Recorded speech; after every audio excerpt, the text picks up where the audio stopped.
এই কাগজের ফুল তৈরি করেই বাস্তবের জীবন চালাচ্ছে পুরো একটি গ্রামের মানুষ। হাতের নিপুণ ছোঁয়ায় তৈরি হচ্ছে কাগজের ফুল। দিনরাত বাহারি রঙের কাগজ, কাপড় ও শোলা দিয়ে ফুল তৈরি করতে ব্যস্ত সময় পার করছেন কারিগরেরা।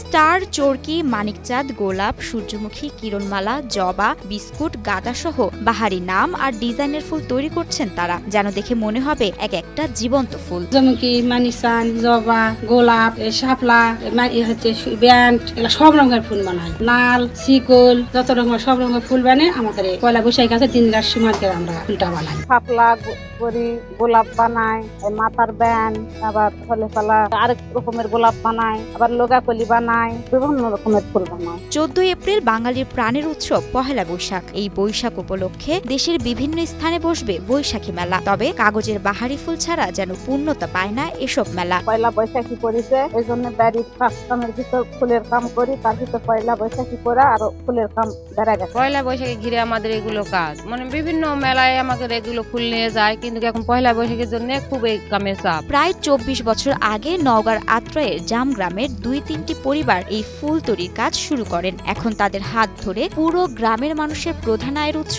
এই ফুল। বর্তমানে গ্রামের প্রায় 400 পরিবার এই বাহারি ফুল তৈরির কাজ করে সংসার চালান। আমাদের প্রতি জামগ্রাম প্রতি বাড়ি বাড়ি এই ফুল বানানো হয়। এই ফুল বানানো হয়, এখন হচ্ছে কোনো বাড়ি বাদ বাকি নেই যে বানানো হয় না। বাংলাদেশের মধ্যে ধরতে গেলে এই গ্রামেই সবচেয়ে বেশি ফুলের ব্যবসা।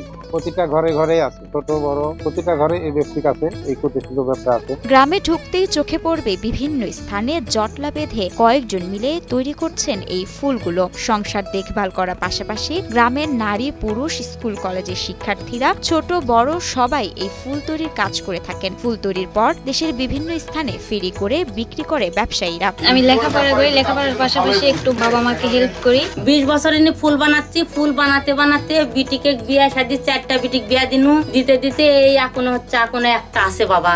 বাড়ির সকলে মিলে ফুল তৈরির পর পুরুষরা বিক্রির উদ্দেশ্যে চলে যায় জেলা ও জেলার বাহিরে, অর্থাৎ দেশের 64 জেলাতে। সেখানে গিয়ে তারা 15 থেকে 20 দিন পর্যন্ত অবস্থান করে ফুলগুলো বিক্রি শেষ করে পুনরায় বাড়ি ফেরেন। এতে করে বাৎসরিক একটি বড় অঙ্কের আয় করে থাকেন কারিগরেরা। আমরা প্রতিটা জেলাতে, বাংলাদেশের 64 জেলাতে যাওয়া আসা করি এবং যাওয়া আসা খরচ আছে। এখানে যে ঘর ভাড়া দিতে হয়, থাকতে হয়, টাকা বিভিন্ন বাজারে বেচা কিনা করতে হয়। পরিবারের একজন নয়, ফুল তৈরির এ কাজ করছেন পরিবারের সকলেই। বিশেষ করে বাড়ির নারীরা সংসারের কাজকর্ম সেরে তৈরি করছেন এসব বাহারি ফুল। ফুল বানাতে বানাতে চোখ গেল, চোখ চলে গেছে, এখন সুষমা লাগাছি। আমি কি করবো বাবা, এই কর্ম করে আমরা চিরজীবন খাই বাচ্চা কাচ্চা লিয়ে। তবে বর্তমানে বেচাকেনা শেষে লাভের পরিমাণ বেশ কমেছে বলে দাবি কারিগরদের। বর্তমান উপকরণের দাম বাড়াতে এখন আমাদের এই বেচতে সমস্যা হচ্ছে, ফুলের দাম বাড়েছে। ফুল আগে যে 5 টাকার ফুল 5 টাকা, 10 টাকার ফুল 10 টাকায় বেচতে হয়। ফুলের দাম খুবই বেশি, কিন্তু আমরা বেচতে তো পারি না অত দাম দিয়ে।